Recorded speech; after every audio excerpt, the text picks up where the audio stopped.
ಕಮಂಗಿ sir, teacher ನೀವಿಬ್ಬರು ತರಗತಿಗೆ ಹೊರಡಿ. ನೀವಿಲ್ಲ ಅಂತ ಮಕ್ಕಳೆಲ್ಲ ಗಲಾಟೆ ಮಾಡ್ತಿರ್ತಾರೆ.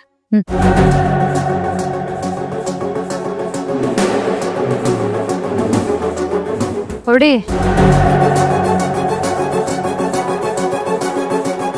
ಟೀಚರ್, ನನ್ನ ಶಿಕ್ಷೆ ಸಮಯ ಮುಗೀತು, ನಾನಿನ್ನು ಹೋಗ್ಬೋದಾ?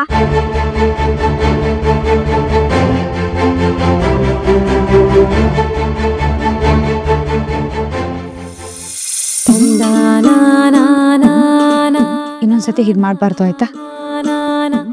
ಸರಿ, ನೀನು ಹೀಗೆ ತರಗತಿಗೆ ಹೋಗು.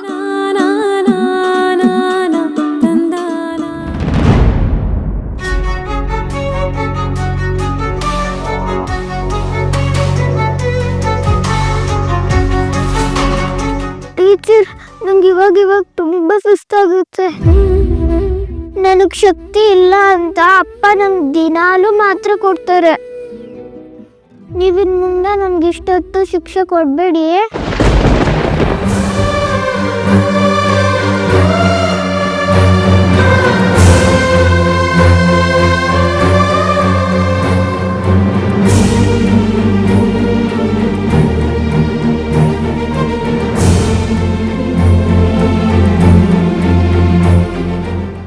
ನಾನು ಈ ರೀತಿ ನಿಂತ್ರೆ ನನ್ಗೆ ಎದೆ ನೋವು ಬರುತ್ತೆ.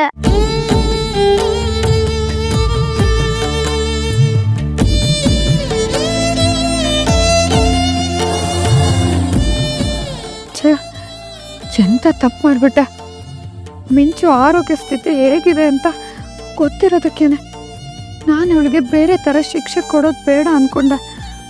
ಆದರೆ ಅವಳಿಗೆ ಇಷ್ಟು ಶಿಕ್ಷೆ ಕೊಟ್ಟರು ತಡ್ಕೊಳಕ್ಕಾಗ್ತಿಲ್ಲ ಅಂತ ನನಗೆ ಗೊತ್ತೇ ಆಗಲಿಲ್ಲ.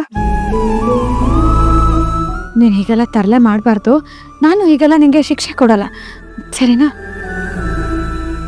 ತುಂಬ ಎದೆ ನೋವ್ತಿದ್ಯಾ? ನಿನಗೆ ಆಸ್ಪತ್ರೆಗೆ ಕರ್ಕೊಂಡು ಹೋಗ್ಲಾ? ಇಲ್ಲಾಂದ್ರೆ ಎಳ್ನೀರು ಏನಾದರೂ ಬೇಕಾ ನಿಂಗೆ? ಬೇಡ ಬಿಡಿ ಟೀಚರ್, ಆಗಿದ್ದಾಗೋಯ್ತಲ್ವಾ. ಇಂಥ ಶಿಕ್ಷೆ ಎಲ್ಲ ನಾನು ಎಷ್ಟೋ ಅನುಭವಿಸಿದ್ದೀನಿ. ಇಂಥ ನೋವೆಲ್ಲ ನಾನು ಎಷ್ಟೊಂದು ಸಲ ತಟ್ಕೊಂಡಿದ್ದೀನಿ. ನಾನಿವಾಗ ಹೋಗ್ಬೋದಾ?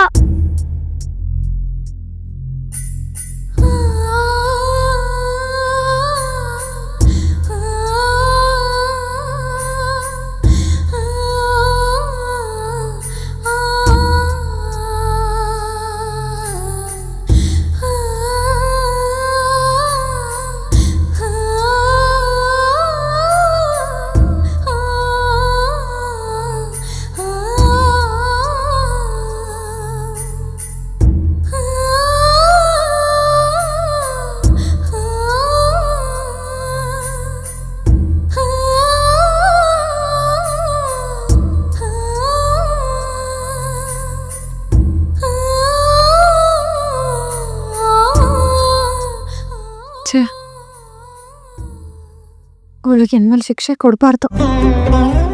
ಏನೋ ತುಂಬ ತರಲೆ ಮಾಡ್ತಿದ್ದಾಳೆ, ಸ್ವಲ್ಪ ಕಡಿಮೆ ಮಾಡಲಿ ಅಂತ ಶಿಕ್ಷೆ ಕೊಟ್ಬಿಟ್ಟೆ. ಆದರೆ ಆ ಕ್ಷಣಕ್ಕೆ ಅವಳ ಆರೋಗ್ಯ ತುಂಬ ಸೂಕ್ಷ್ಮವಾಗಿದೆ ಅಂತ ನಮ್ಮ ತಲೆಗೆ ಬರಲಿಲ್ಲ. ಕ್ಷಮಿಸ್ಬಿಡು ಮಿಂಚು.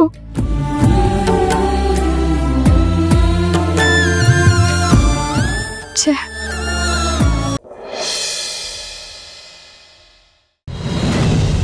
ನನ್ನ ಮನೆ ಒಡವೆ ಕದ್ದು ಹಣ ಮಾಡೋದಕ್ಕೆ ಎಷ್ಟು ಧೈರ್ಯ ನಿನಗೆ?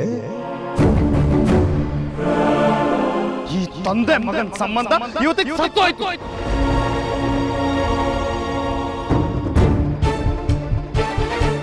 ನೀನೀಗ್ಲೇ ಯಾರ ಕಣ್ಗೂ ಬೀಳ್ದಂಗೆ ದೇಶಾಂತರ ಹೋಯ್ತಾ ಇರ್ಬೇಕು.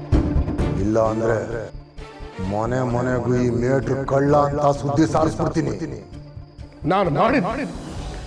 ನಾನು ಮಾಡಿದ ತಪ್ಪು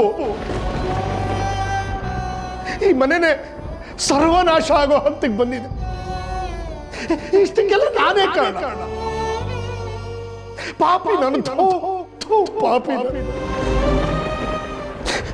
ಈ ವಿಷಯ ಹೊರಗಿನ ಪ್ರಪಂಚಕ್ಕೆ ಗೊತ್ತಾದ್ರೆ ಮೇಷ್ಟ್ರು ಕಳ್ಳ ಅಂತಾರೆ, ಕಳ್ಳ. ನನ್ನ ಮುಖ ನೋಡಿದ್ರೆ ಭೂತ ಉಗಿತಾರೆ. ಯಾವ ಮುಖ ಹೊತ್ಕೊಂಡು ನೋಡೋಣ? ಯಾವ ನೈತಿಕತೆ ಇಟ್ಕೊಂಡು ಬದುಕಿ? ಇಲ್ಲ, ಇಲ್ಲ ಇಲ್ಲ ನಾನು ಬದುಕಿಲ್ಲ ನಾನು ಬದುಕಿಲ್ಲ ಬದುಕಿಲ್ಲ.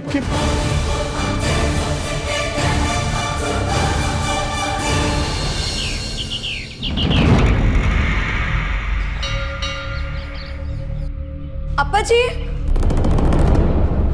ಅಪ್ಪಾಜಿ ಅಪ್ಪಾಜಿ ಎಲ್ಲಿ ಹೋದ್ರು ಕಾಣಿಸ್ತಾನೆ ಇಲ್ವಲ್ಲ? ಎಲ್ಲಿ ಹೋಗಿರ್ಬೋದು? ಬೆಳಗ್ಗೆಯಿಂದನೂ ಕಾಣಿಸ್ತಾನೆ ಇಲ್ವಲ್ಲ?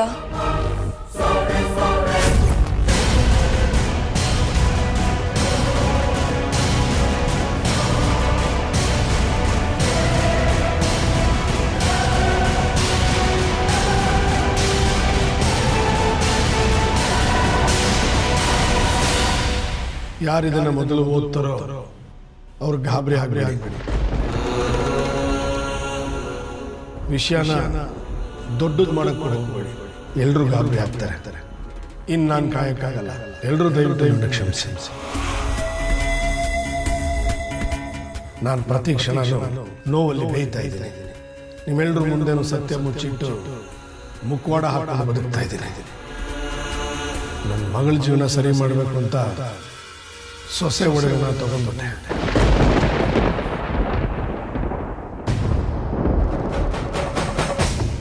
ಮುಂದೆ ದುಡ್ಡು ಕೊಟ್ಟು ಬಿಡಿಸ್ಕೊಂಡ್ರೆ ಆಯಿತು.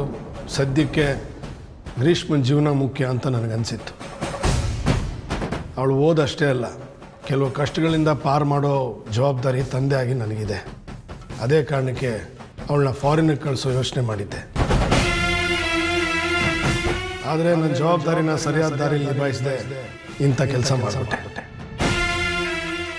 ಗೌರಿ, ನಿನ್ನ ತಂದೆ ಬಗ್ಗೆ ನೀನು ತಪ್ಪಾಗಿ ತಿಳ್ಕೊಬೇಡಮ್ಮ.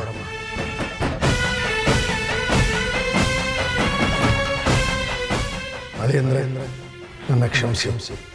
ನನ್ನ ಹುಡುಕೋ ಪ್ರಯತ್ನ ಮಾಡಬೇಡಿ. ಮೀರಾಮಯ್ಯ, ನಿಮ್ಮನ್ನು ಹೀಗೆ ಬಿಟ್ಟು ಹೋಗ್ತಿರೋದಕ್ಕೆ ನನ್ನ ಕ್ಷಮಿಸ್ತೀರಲ್ವ? ಅಮ್ಮನ್ನ ಚೆನ್ನಾಗಿ ನೋಡ್ಕೊಳ್ಳಿ. ನನಗೆ ಈ ತಪ್ಪಿತಸ್ಥ ಭಾವನೆ ಇಟ್ಕೊಂಡು ಬದುಕಕ್ಕಾಗ್ತಿಲ್ಲ. ನನ್ನ ಮೇಲೆ ನನಗೆ ಅಸಹ್ಯ ಅನಿಸ್ತಾ ಇದೆ.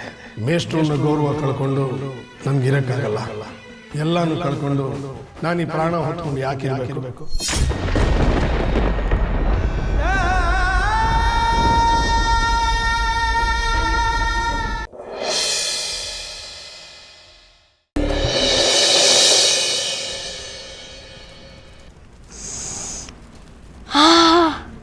ಎಂತಹ ಪರಿಮಳ! ಗಣೇಶ, ಏನು ಮಾಡುತ್ತಿರುವೆ? ಎಲ್ಲಿ ನೋಡು, ಹೇಗೆ ಘಮ ಘಮ ಎನ್ನುತ್ತಿದೆ. ಹೌದಲ್ಲವೇ? ಮಾತೆ ಮಾಡಿದ ಅಡುಗೆಯ ಪರಿಮಳವಿದು. ಕೈಯನ್ನು ತೊಳೆದ ಮೇಲೂ ಹೋಗಿಲ್ಲ. ಕೈಲಾಸದಲ್ಲೂ ಹೀಗೆ ಆಗುತ್ತಿತ್ತು ಅಲ್ಲವೇ? ಹೌದು ಗಣೇಶ. ನೋಡಿದೆಯಾ ಗಣೇಶ, ಎಲ್ಲವೂ ಸರಿಯಾದ ರೀತಿಯಲ್ಲೇ ನಡೆಯುತ್ತಿದೆ. ಮೀನು ಹಿಡಿಯುವ ಸ್ಪರ್ಧೆಯಲ್ಲಿ ನಿನ್ನ ಮಾತೆ ಸೋತಾಗ ನಿನ್ನ ಮನಸ್ಸಿಗೆ ದುಃಖವಾಗಿತ್ತಲ್ಲವೇ? ಆ ಎಲ್ಲ ಘಟನೆಗಳು ಇದರಲ್ಲಿ ಒಂದು ಭಾಗವಷ್ಟೇ. ವಿಧಿಯ ರೀತಿಯ ಮೇಲೆ ನಂಬಿಕೆ ಇರಲಿ.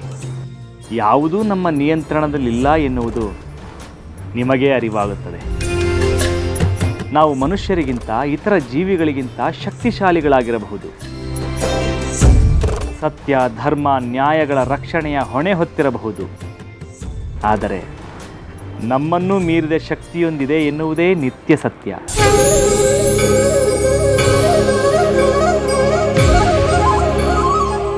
ಶಿವ, ಎಲ್ಲವೂ ಸರಿಯಾದ ಮಾರ್ಗದಲ್ಲಿ ನಡೆಯುತ್ತಿರುವುದು ಸತ್ಯವಾದರೂ ನಮ್ಮ ಪ್ರಯತ್ನಗಳು ನಿರಂತರವಾಗಿ ನಡೆಯಲೇಬೇಕಲ್ಲವೇ? ಆದರೆ ಈ ಮಾರ್ಗದಲ್ಲಿ ಮುಳ್ಳೊಂದಿದೆ. ಮೊದಲು ಅದನ್ನು ಕಿತ್ತೆಸೆಯುವ ಕಾರ್ಯವಾಗಬೇಕು. ಮುಳ್ಳೆ? ಯಾವ ಮುಳ್ಳು ನಂದಿ? ನಂಜುಂಡ ಎನ್ನುವ ಮುಳ್ಳು ಗಣೇಶ. ಅವನೊಂದು ಸಮಸ್ಯೆಯಾಗಿ ಬದಲಾಗುತ್ತಿದ್ದಾನೆ. ಆದಷ್ಟು ಬೇಗ ಇದಕ್ಕೊಂದು ಪರಿಹಾರ ಹುಡುಕಬೇಕು ಶಿವ. ಯೋಚಿಸಬೇಡ ನಂದಿ, ಪ್ರತಿಯೊಂದು ಸಮಸ್ಯೆಗೂ ಪರಿಹಾರವಿದ್ದೇ ಇರುತ್ತದೆ.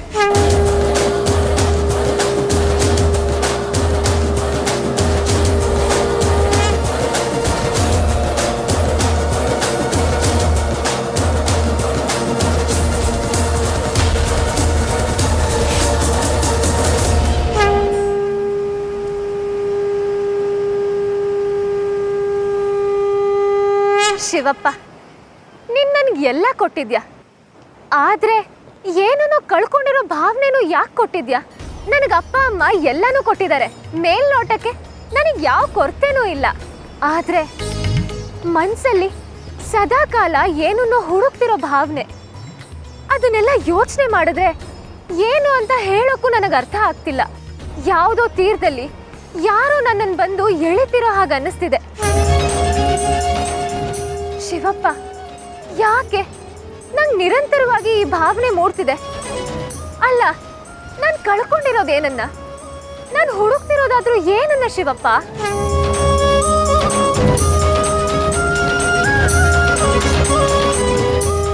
ನಾನು ಸತ್ಯ ಅಂತ ನಂಬಿರೋದೆಲ್ಲ ನಿಧಾನವಾಗಿ ಬದಲಾಗ್ತಿದ್ಯಾ? ಆ ಮಹೇಶ್ವರ ನಿಜವಾಗ್ಲೂ ಒಳ್ಳೆಯವನ? ಅವನ ಮೇಲೆ ನಾನು ತಪ್ಪಾಗಿ ಅರ್ಥ ಮಾಡ್ಕೊಂಡಿದ್ನ? ನನಗೇನ್ ಮಾಡಬೇಕು ಅಂತ ತಿಳಿತಿಲ್ಲ ಶಿವಪ್ಪ. ನಾನು ಯಾವ ದಾರಿಯಲ್ಲಿ ಹೋಗ್ಬೇಕು ಅಂತ ನನಗೆ ತಿಳಿತಿಲ್ಲ.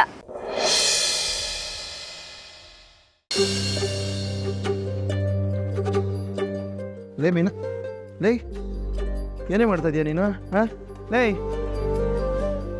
ಏನು ಮೀನಾ ಇದು? ಲೇ ಮೈ ಸುಡ್ತಾ ಇದೆಯಲ್ಲ ಬಾಯ್ ಕಡೆಗ. ಹಾಂ ಬಿಡೋದನ್ನ, ದಯವಿಟ್ಟು ಬಿಡು. ಏನೇ ಇದು ನೆನ್ನೆಗಿಂತ ಸುಡ್ತಾ ಇದೆಯಲ್ಲ ಮೈ? ಲೇ ಇದನ್ನೆಲ್ಲ ಯಾಕೆ ಮಾಡ್ತಾ ಇದೀಯ ನೀನು? ರೀ, ಪಾತ್ರೆಗಳೆಲ್ಲ ಹಾಗೇ ಇದೆ. 4 ಜನನೂ ತಿಂಡಿ ಮಾಡಲ್ಲ, ಹೊರಗಡೆ ತಿಂತೀನಿ ಅಂತ ಹೋಗಿದ್ದಾರೆ. ಅತ್ತೆ ಮಾವಂಗಾದ್ರೂ ಮಾಡ್ಬೇಕಲ್ವಾ? ಅದೆಲ್ಲ ಏನು ಬೇಕಾಗಿಲ್ಲ. ನಿನಗೆ ಅಂತೇಳಿ ಗಂಜಿ ಮಾಡಿಟ್ಟಿದ್ದೀನಿ, ಅಪ್ಪ ಅದನ್ನು ಕುಡ್ಕೋತಾರೆ ಆಯ್ತಾ? ಸಕ್ಕರೆಗೆ ಏನಾದರೂ ಬೇಕಾಯಿತು ಅಂದರೆ ಅವ್ರು ಏನು ಬೇಕೋ ಅವರೇ ಮಾಡ್ಕೋತಾರೆ. ನೀನು ನಡಿ, ಮೊದಲು ಡಾಕ್ಟರ್ ಹತ್ರ ಹೋಗ್ಬರೋಣ ನಡಿ. ನಾನು ಎಲ್ಲೂ ಬರಲ್ಲ ಅಂತ ಹೇಳಿಲ್ವಾ ನಿಮ್ಗೆ? ಜ್ವರ ಜಾಸ್ತಿ ಆಗ್ತಾ ಇದೆ, ಹೇಳೋದು ಅರ್ಥ ಆಗೋದಿಲ್ವಾ? ಸುಡ್ತಾ ಇದೆಯಲ್ಲ ಮೈ. ನೀನೇನು ಡಾಕ್ಟ್ರಾ? ನಿನಗೆ ಎಲ್ಲ ಗೊತ್ತಾಗ್ಬಿಡತ್ತಾ? ಸುಮ್ಮನೆ ಬಾರಮ್ಮ ಡಾಕ್ಟರ್ ತಗೋಣ ಬಾ. ಬೇಡ ರೀ. ಇಂಜೆಕ್ಷನ್ ಏನು ಕೊಡೋದಿಲ್ಲ, ಬರೀ ಮಾತ್ರೆ ಕೊಡ್ತಾರೆ ಬಾರೆ. ಭಯ ನನಗೆ. ಎಲ್ಲ ಆಫ್ ಮಾಡಿದ್ದೀನಿ, ನಂಗೆಲ್ಲ ಗೊತ್ತಾಗತ್ತೆ. ಎಲ್ಲ ಇವಳೊಬ್ಬಳಿಗೆ ಗೊತ್ತಿರೋದು. ಡಾಕ್ಟ್ರ್ ಹೇಳಿದೆಲ್ಲ ತಲೆಯಲ್ಲಿ ಇದೆಯೋ ಇಲ್ವಾ? ಮನೆಗೆ ಹೋಗ್ತಿದ್ದಂಗೆ ರೀ ನಾನು ಮುಸ್ರೆ ಪಾತ್ರೆ ಎಲ್ಲ ತಿಕ್ತೀನಿ, ಈ ಮೈಲಿಗೆ ಬಟ್ಟೆ ಎಲ್ಲ ತೆಗೆದು ಒಣಗಾಕ್ತೀನಿ ಅಂತ ಏನಾದ್ರು ಓದ್ಯೋ? ಅಷ್ಟೇ. ಆಮೇಲೆ ರೀ, ನನ್ನ ಮನೇಲಿ ರೆಸ್ಟ್ ಮಾಡಿದ್ರೆ ಮನೆ ಕೆಲಸ ಎಲ್ಲ ಯಾರು ಮಾಡ್ತಾರೆ ಹೇಳಿ? ಇನ್ನೇನು ಬಾಂಡ್ ಪೇಪರ್ ಮೇಲೆ ಸೈನ್ ಮಾಡ್ಕೊಟ್ಬಿಟ್ಟಿದ್ದೇನೆ. ಮನೇಲಿರೋ ಕೆಲಸ ನಾನೇ ಮಾಡ್ತೀನಿ ಅನ್ನೋದಕ್ಕೆ. ಮನೇಲಿ ಬೇಕಾದಷ್ಟು ಜನ ಇದ್ದಾರೆ ಕಣೆ, ಅವ್ರು ಯಾರು ಬೇಕಾದ್ರೂ ಮಾಡ್ಕೋಬೋದು ಕೆಲಸ. ನಿನಗೆ ಹುಷಾರು ತಪ್ಪೋದು ನೀನು ನೋಡ್ಕೊಳ್ಳೋದಂಗೆ ಇರೋದು ನಾನೊಬ್ಬನೇ, ಗೊತ್ತಿಲ್ವ ನಿನಗೆ? ಕೆಲಸ ಕಾರ್ಯಗಳೆಲ್ಲ ಬಿಟ್ಟು ಇವತ್ತು ನಿನ್ನ ಪಾಲಿಗೆ ನಾನು ಸೆಕ್ಯೂರಿಟಿ ಗಾರ್ಡ್ ಆಗಿ ಹೋಗಿದ್ದೀನಿ. ನಡಿ ಅತ್ಲಾಗೆ. ಅಯ್ಯೋ ರೀ, ಹಾಗೆಲ್ಲ ಏನು ಬೇಡ. ನೀವು ನಿಮ್ಮ ಕೆಲಸ ನೋಡ್ಕೊಳ್ಳಿ, ನಾನು ನನ್ನನ್ನು ನೋಡ್ಕೊತೀನಿ. ಏನೂ ಬೇಕಾಗಿಲ್ಲ. ಪಾವರ್ಟಿ ಎಷ್ಟೇ ಇದ್ರೂ ನಮಗೋಸ್ಕರ ಉಳ್ಕೊಂಡಿರೋ ಏಕಮಾತ್ರ ಪ್ರಾಪರ್ಟಿ ತಾವು, ಆಯ್ತಾ? ದುಡ್ಡು ಹೋದ್ರೆ ಯಾವ್ದು ಬೇಕಾದ್ರೂ ದುಡ್ಕೋತೀನಿ ಮೀನಾ. ನಿನಗೇನಾದ್ರೂ ನಾನು ತಡ್ಕೊಳ್ಳೋದಿಲ್ಲ. ನನಗೇನು ಆಗಲ್ಲಯ್ಯೋ. ನಿನ್ನ ಪ್ರೀತಿ ಅನ್ನೋ ಮಾತ್ರೆ, ಕಾಳಜಿ ಅನ್ನೋ ಇಂಜೆಕ್ಷನ್ನು ನನ್ನನ್ನು ಬೇಗ ಸರಿ ಮಾಡುತ್ತೆ. ನೀವು ದುಡಿದೇ ಹೋದರೆ ಜೀವನ ಹೇಗೆ ನಡೆಯುತ್ತೆ ಹೇಳಿ? ದಯವಿಟ್ಟು ಕೆಲ್ಸಕ್ಕೆ ಹೋಗಿ ಬನ್ನಿ. ಸರಿ ಆಯಿತು, ಆಗಬಹುದು. ಲೈ, ಟೈಮಿಗೆ ಸರಿಯಾಗಿ ಊಟ ಮಾಡಿ 3 ಹೊತ್ತು ಮಾತ್ರೆ ತಗೋಬೇಕು, ಆಯ್ತಾ? ಸರಿ ಆಯಿತು, ಬನ್ನಿ ಹೋಗೋಣ. ಆಯಿತು ಬಾ. ಲೈ ಮೀನಾ, ಇನ್ನು ಮುಂದೆ ಆದರೂ ಡಾಕ್ಟ್ರ್ ಹೇಳ್ದಂಗೆ ಕರೆಕ್ಟಾಗಿ ಮಾತ್ರೆಗಳೆಲ್ಲ ತಗೋ. ಇನ್ಯಾರು ಮೈ ಮೇಲೆ ಬರ್ತಾನೆ. ಬಾ ಆಯಿತು, ಮನೆಗೆ ಹೋಗೋಣ. ಕರೆಕ್ಟಾಗಿ ಊಟ ಮಾಡಿಬಿಟ್ಟು ಮಾತ್ರೆ ತಗೋ. ಕೃಷ್ಣಜ್ಜಿ, ಬಾ. ಏನಾಯ್ತಪ್ಪ? ಕೃಷ್ಣ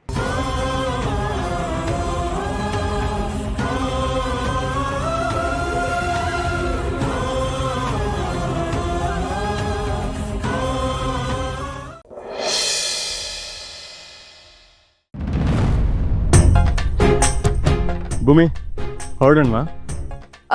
ನೀವು ಹೊರಡಿ ಸಾಹೇಬ್ರೆ. ರೋಡಲ್ಲಿ ಯಾರಾದರೂ ಅಡ್ಡ ಹಾಕಿ ನೀವು ಭಯ ಆದ್ರೆ ಈ ಆಕ್ಷನ್ ಕ್ವೀನ್ ಮಾಲಾಶ್ರೀ ಹೆಸರು ಹೇಳಿ, ಅವರೆಲ್ಲ ಎದ್ರುಕೊಂಡು ನೋಡೋಗ್ಬಿಡ್ತಾರೆ. ಅವಾಗ ನೀವು ಸೇಫಾಗಿ ಮನೆಗೆ ಹೋಗ್ಬೋದು. ಹೌದಾ? ಸುಮ್ಮನೆ ಬಾ, ಮನೆಗೆ ಹೋಗೋಣ. ನನ್ಗೆ ಇನ್ನೂ ತುಂಬಾ ಕೆಲಸ ಇದೆ ಸಾಹೇಬ್ರೆ, ನೀವು ಹೊರಡಿ. ಹೇಳಿದ್ನಲ್ಲ, ಬೆಳಗ್ಗೆ ಆಗಿರೋ ಇನ್ಸಿಡೆಂಟ್ನ ನೋಡಿ ಕೂಡ ನಿನ್ನ ಒಬ್ಬಳನ್ನೇ ಬಿಟ್ಟು ಹೋಗೋದಕ್ಕಾಗಲ್ಲ. ಸುಮ್ಮನೆ ಬರೋದು ಕಲ್ತ್ಕೋ, ಬೇಕಾದ್ರೆ ವೆಯ್ಟ್ ಮಾಡ್ತೀನಿ. ಸಾಹೇಬ್ರೆ, ಸುಮ್ಮನೆ ನೀವ್ಯಾಕೆ ತೊಂದರೆ ತಗೋತೀರಾ? ಭೂಮಿ, ಸಾಹೇಬ್ರು ಕರೆದಿದ್ದಾರೆ ತಾನೆ, ನೀನು ಹೋಗು, ನಾನು ಇದನ್ನ ಕೆಲಸ ನೋಡ್ಕೊಂತೀನಿ. ಹೌದಾ? ಏಯ್, ಅವರೇ ಹೋಗು ಅಂತ ಹೇಳಾಯ್ತಾನೆ. ಹೌದಾ ಅಂದ್ರೆ ಏನರ್ಥ? ಅಲ್ಲ ಭೂಮಿ, ಇರೋದು ಒಂದೇ ಮನೆ ತಾನೆ, ಸಾಹೇಬ್ರ ಜೊತೆ ಬೈಕಲ್ಲೇ ಬರ್ಬೋದು. ನೀನು ಯಾಕೆ ಸೈಕಲಲ್ಲಿ ಬರ್ತೀಯ? ಲಕ್ಷ್ಮಕ್ಕ, ಏನ್ ತಪ್ಪಿದೆ ಭೂಮಿ? ಒಂದೇ ಬೈಕಲ್ಲಿ ಓಡಾಡೋದು ಅಪರಾಧ ಏನಲ್ವಲ್ಲ? ಬೇಡ ಲಕ್ಷ್ಮಕ್ಕ, ನನಗೆ ಅಂತ ನನ್ನ ಅಪ್ಪ ಪ್ರೀತಿಯಿಂದ ಕೊಡ್ಸಿರೋ ಸೈಕಲ್ಲು, ನಾನು ಇದ್ರಲ್ಲೇ ಓಡಾಡ್ತೀನಿ. ಬೇಕಾದ್ರೆ ಸಾಹೇಬ್ರು ನಾಳೆಯಿಂದ ಸೈಕಲ್ ತಗೊಂಡೆ ಓಡಾಡ್ಲಿ. ನನಗೇನು ತಲೆ ಕೆಟ್ಟಿದ್ಯಾ? ನಾನು ಯಾಕೆ ಸೈಕಲ್ ತಗೊಂಡ್ಲಿ? ನೋಡಿ ಸಾಹೇಬ್ರೆ, ನೀವು ಬೈಕಲ್ಲಿ ಬಂದ್ರು ನನ್ನ ಜೊತೆನೆ ಬರೋದು. ಮೊದ್ಲೇ ನಾನು 13 ಕಿಲೋಮೀಟರ್ ಸ್ಪೀಡಲ್ಲಿ ಓಡಿಸ್ತೀನಿ. ಇನ್ನು ನನ್ನ ಜೊತೆ ಬರೋ ನೀವು 13 ಕಿಲೋಮೀಟರ್ ಸ್ಪೀಡಲ್ಲೇ ಓಡಿಸ್ಬೇಕು. ಅದಕ್ಕೆ ಸಾಹೇಬ್ರೆ ನಿಮ್ಗೊಂದು ಹೊಸ ಸೈಕಲ್ ತಗೊಳ್ಳಿ ಅಂತ ಹೇಳಿದ್ದು. ಸುಮ್ಮನೆ ಪೆಟ್ರೋಲ್ ಯಾಕೆ ವೇಸ್ಟ್ ಮಾಡ್ತೀರಾ?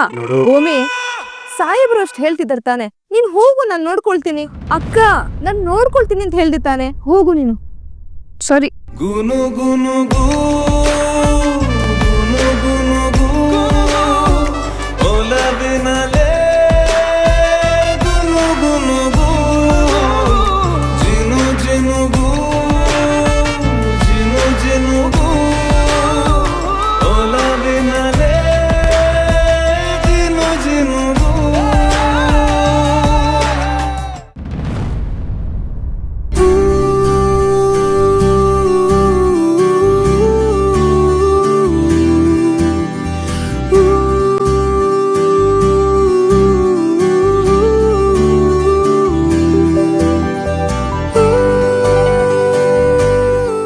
ಸಾಹೇಬ್ರೆ, ಯಾಕಿಲ್ಲೇ ನಿಂತ್ಕೊಂಡ್ಬಿಡಿವೀರಾ?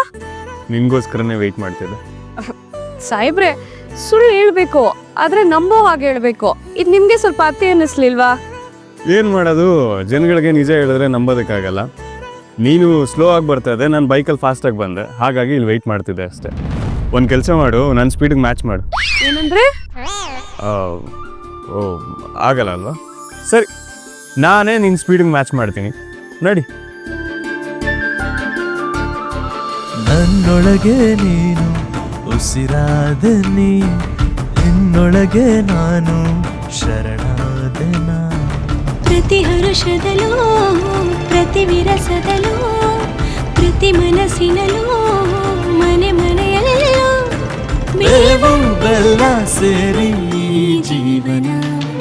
ನನ್ನ ಜೊತೆ ನನ್ನ ಕಥೆ, ನಿನ್ನ ಜೊತೆ ನನ್ನ ಕಥೆ.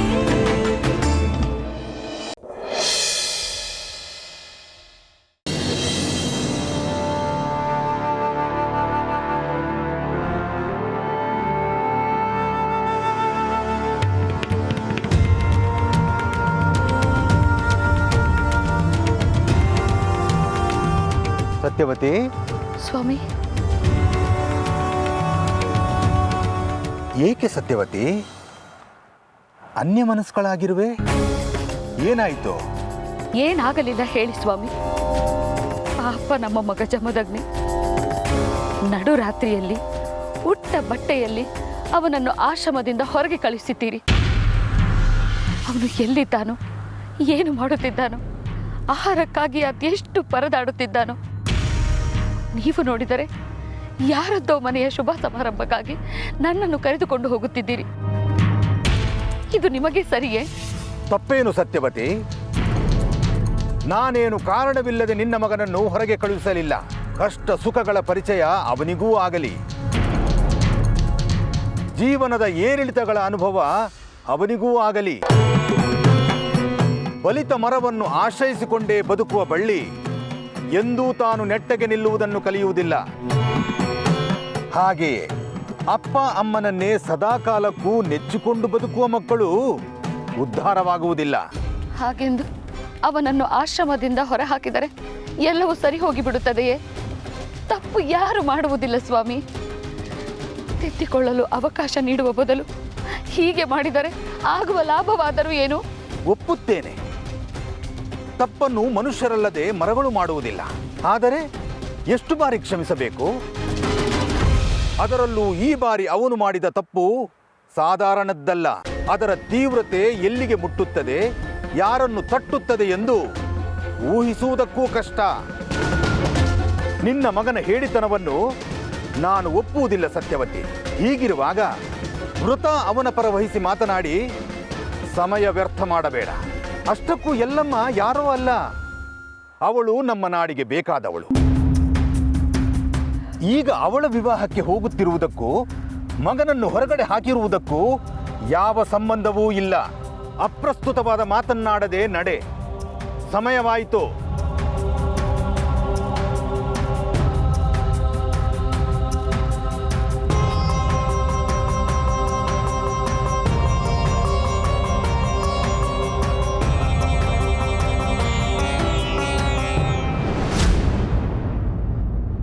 ಮಹಾರಾಣಿಯವರೇ, ಎಲ್ಲಮ್ಮ ಇಲ್ಲೇ ಇದ್ದಾಳೆ.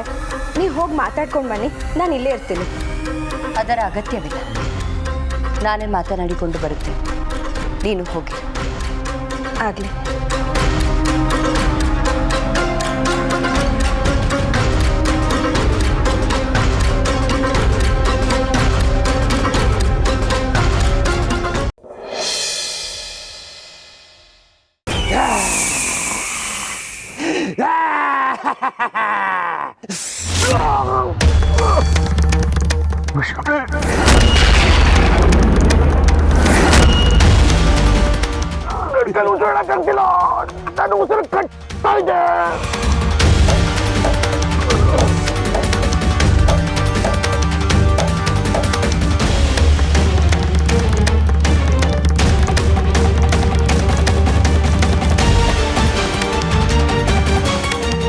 ನೋಡಿದ್ರಾ, ನಮ್ಮ ನಾಗಸ್ವಾಮಿಗಳ ತಂಟೆ ಬಂದ್ರೆ ಇದೇ ಆಗೋದು. ಅವರು ಅತಿಯಾಗಿ ಮಾತಾಡ್ತಾ ಇದ್ರು, ಅದಕ್ಕೆ ಅವರಿಗೆ ಮೊದಲು ಸಮಸ್ಯೆ ಆಗಿದ್ದು.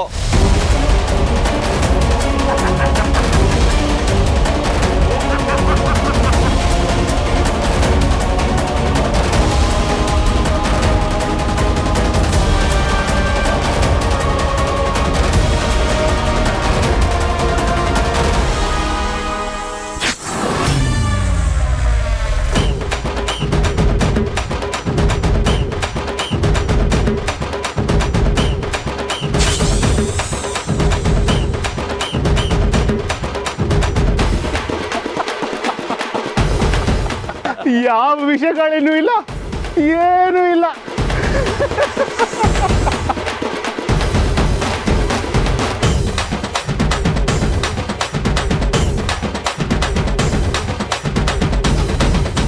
ನೀವು ಅಷ್ಟೆಲ್ಲ ಒದ್ದಾಡಿ ಪ್ರದರ್ಶನ ಕೊಡೋಕೆ ಎಷ್ಟೆಲ್ಲ ತಯಾರಿ ಮಾಡ್ಕೊಂಡಿರ್ತೀರಲ್ಲ, ಪಾಪ ನಿಮಗೆ ಬೇಜಾರಾಗಬಾರ್ದು ಅಂತ ನಾನು ಒಂಚೂರು ಅಭಿನಯ ತೋರಿಸ್ದೆ ಅಷ್ಟೇ. ಬಿಟ್ರೆ ಇಡೀ ಬ್ರಹ್ಮಾಂಡನ ಸೃಷ್ಟಿ ಮಾಡಿದ್ದೆ ನಾನು ಅಂತಾರೆ ಈ ನಾಗಸ್ವಾಮಿಗಳು. ದೇವ್ರನ್ನ ಮುಂದಿಟ್ಕೊಂಡು ಧನ ಸಂಪಾದನೆ ಮಾಡೋ ಹುಚ್ಚಿಗೆ ಯಾವತ್ತೂ ಹೋಗ್ಬಾರ್ದು.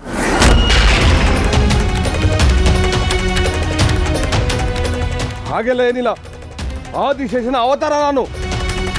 ಆದಿಶೇಷನ ಅವತಾರ ಆಗಿದ್ದ ಮಾತ್ರಕ್ಕೆ ಹಾವಿನ ರೀತಿ ವರ್ತನೆ ಮಾಡಬೇಕು ಅಂತೇನಿಲ್ಲ. ರಾಮನ ತಮ್ಮ ಲಕ್ಷ್ಮಣ ಕೂಡ ಆದಿಶೇಷನ ಅವತಾರ ಆಗಿದ್ದ. ಅವನು ಯಾವತ್ತಾದರೂ ಹಾವಿನ ರೀತಿ ಚಲಿಸಿದ್ದನ್ನ ನೀವು ಕೇಳಿದ್ದೀರಿ?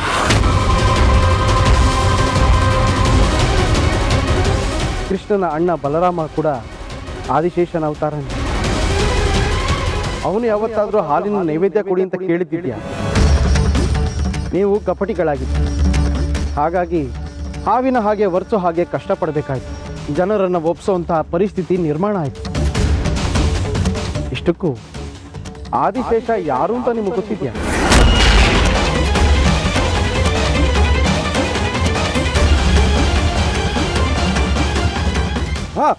ಗೊತ್ತಲ್ಲ, ಅದು ಹೇಗೆ ಗೊತ್ತಿರೋದಿಲ್ಲ, ನಾನೇ ಅದು.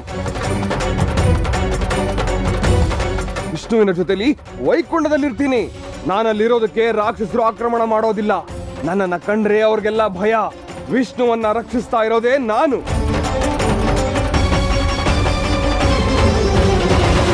ನಿಮ್ಮ ಮಾತುಗಳನ್ನ ಕೇಳ್ತಾ ಇದ್ರೆ ನನಗೆ ಕರುಣೆ ಮೂಡ್ತಾ ಇದೆ.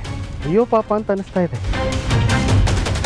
ನಿಮ್ಮ ಮನಸ್ಸಿಗೆ ನೀವು ಸುಳ್ಳು ಹೇಳ್ತಿರೋ ಜೊತೆಗೆ ಜನರಿಗೂ ಸುಳ್ಳು ಹೇಳಿ ಅವ್ರಿಗೆ ಮೋಸ ಮಾಡ್ತಾ ಇದ್ದೀರಾ.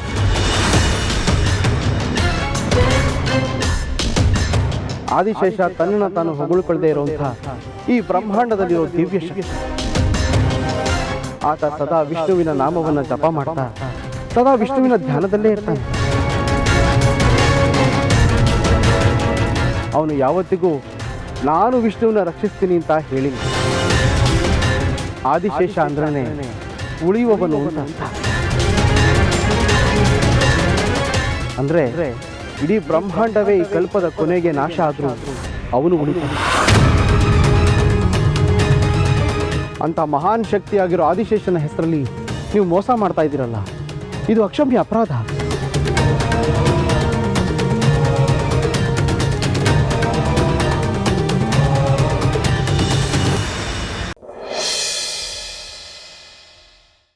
ವಿಕ್ರಮ್,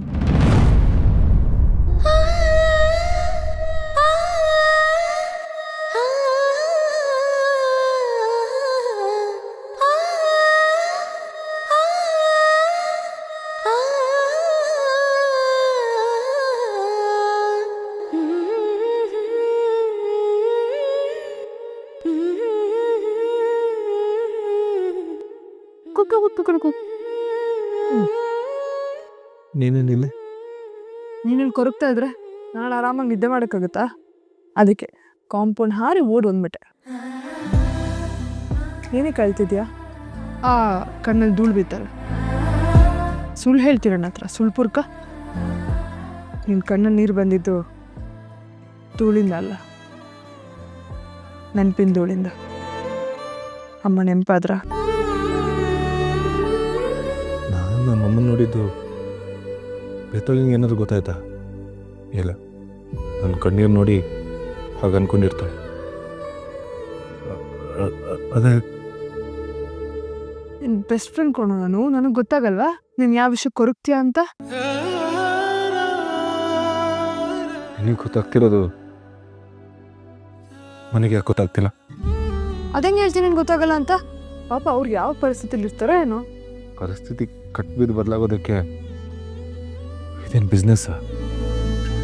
ಅಮ್ಮ ಮಗನ ಸಂಬಂಧ ಬೇತಾಳ, ತಾಯಿಯೇ ಮಗನ ಜೀವ, ಆ ಮಗನಿಗೆ ತಾಯಿ ದೈವ. ಈ ಸಾಲುಗಳು ಹಾಡಲ್ ಕೇಳಕ್ಕೆ ಮಾತ್ರ ಚೆನ್ನಾಗಿದೆ ಅನ್ನಿಸ್ತಿದೆ. ಕಣ್ಣಿಗೆ ಕಾಣೋದನ್ನ ನಂಬೋದಷ್ಟೇ ಮೆದುಳಿನ ಬುದ್ಧಿ, ಆದರೆ ಕಣ್ಣಿಗೆ ಕಾಣದೇ ಇರೋದನ್ನು ಗ್ರಹಿಸೋದು ಮನಸ್ಸಿನ ಶಕ್ತಿ. ಈ ಥರ 1000 ನಿನ್ನ ಅಮ್ಮನ ಮಂದಿ ನಡೆದಿರ್ಬೋದಲ್ಲ, ನೀನು ಯಾಕೆ ಅದನ್ನು ಗ್ರಹಿಸಬಾರ್ದು? ಅದೆಲ್ಲ ನನಗೆ ಗೊತ್ತಿಲ್ಲ ಬೇತಾಳ. ನನ್ನ ಬುದ್ಧಿ ಬೆಳೆದಿ ಹೊರತು ಮನಸ್ಸು ಮಾತ್ರ ಅಮ್ಮ ಬಿಟ್ಟೋದಾಗ ಹೇಗಿತ್ತೋ ಹಾಗೆ ಇದೆ. ಮನಸ್ಸಿಗೆ ಅಮ್ಮನ ಬಿಟ್ಟು ಬೇರೆ ಈ ಯೋಚನೆ ಇಲ್ಲ, ಅಮ್ಮನ ಬಿಟ್ಟು ಬೇರೆ ಪ್ರಪಂಚನೂ ಇಲ್ಲ.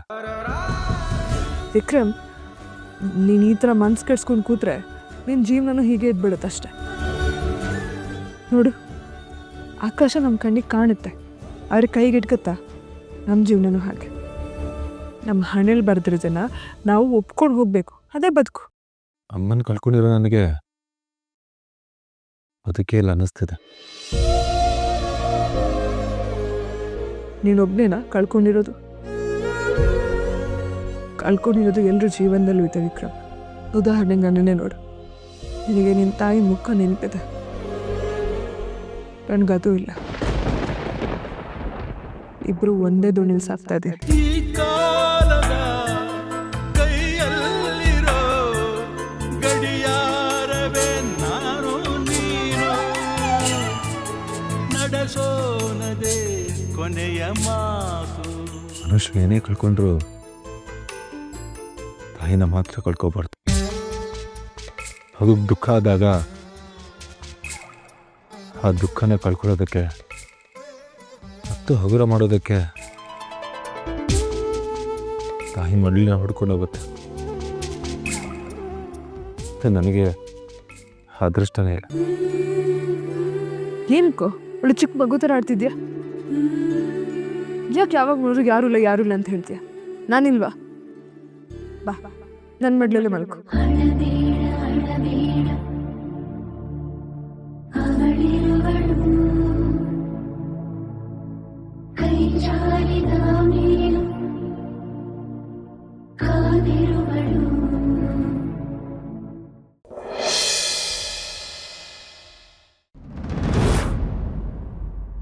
ಅಲ್ಲ ಬಾಬಾ, ಇಷ್ಟು ದಿನ ಶ್ರಾವಣಿ ನೆರಳು ಬಿದ್ರೇನೆ ಉರ್ಕೊಳ್ತಾ ಇದ್ದೀನಿ ನಮ್ಮ ಅಕ್ಕನಿಗೆ. ಇವಾಗ ಅವಳ ಪರವಾಗೇ ಮಾತಾಡ್ತಾಳೆ. ಅವಳಿಗೆ ಅಷ್ಟು ಸಪೋರ್ಟಿವ್ ಆಗಿದ್ದಾಳಲ್ಲ, ಯಾಕೆ? ಅಯ್ಯೋ, ಅವಳ ಆಳ, ಅವಳ ಅಳತೆ, ಅವಳ ಯೋಚನೆ, ಅವಳ ತಲೆ, ಅವಳ ಗುರಿ, ಅವಳ ದಾರಿ ಯಾವ ನನ್ನ ಮಗನಿಗೆ ಅರ್ಥ ಆಗತ್ತಮ್ಮ.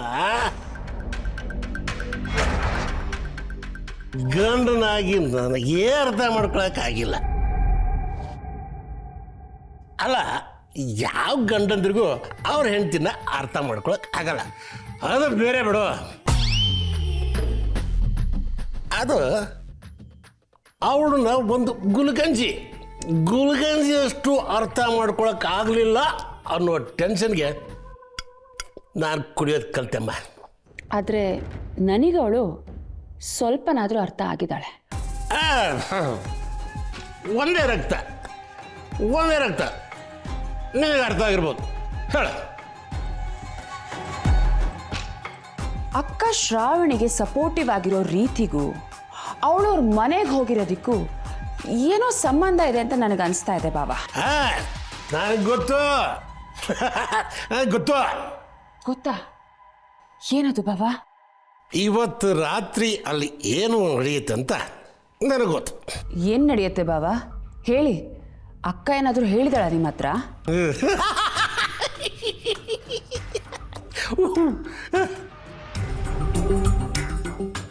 ಅವಳು ನಿಮ್ಮ ಅಕ್ಕ, ನಮ್ಮ ಅಕ್ಕ ಅಲ್ಲ ಈ ಎಲ್ಲ ಹೇಳ್ಕೊಳಕ್ಕೆ. ಇವತ್ತು ನೈಟು ಎಲ್ಲರೂ ಅಲ್ಲಿ ಸೇರಿದ್ದಾರೆ.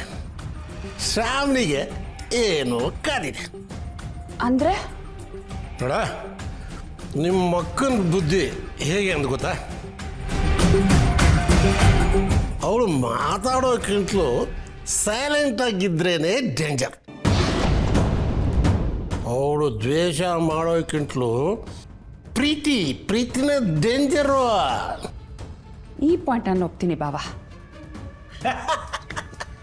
ಒಪ್ಕೊಳ್ಳೇಬೇಕು, ಬೇರೆ ಆಪ್ಷನೇ ಇಲ್ಲ. ಶ್ರಾವಣಿನ ಅವಳು ಸಪೋರ್ಟ್ ಮಾಡ್ತಾ ಇದ್ದಾಳೆ ಅಂತಂದ್ರೆ ಬಲಿ ಕೊಡೋಕ್ಕೆ ಕಾಯ್ತಾ ಇದ್ದಾಳೆ ಅಂತ ಅರ್ಥ. ಮತ್ತು ಆ ಶ್ರಾವಣಿಗೆ ಮಾತ್ರ ಅಲ್ಲ, ಆ ಮದುವೆಗೂ ಒಂದು ಗತಿ ಕಾಣಿಸ್ತಾಳೆ ಅವಳು. ಯಾರ ಮದುವೆ ಬಾಬಾ? ನಂದು ನಿಮ್ಮ ಮಕ್ಕಂದು.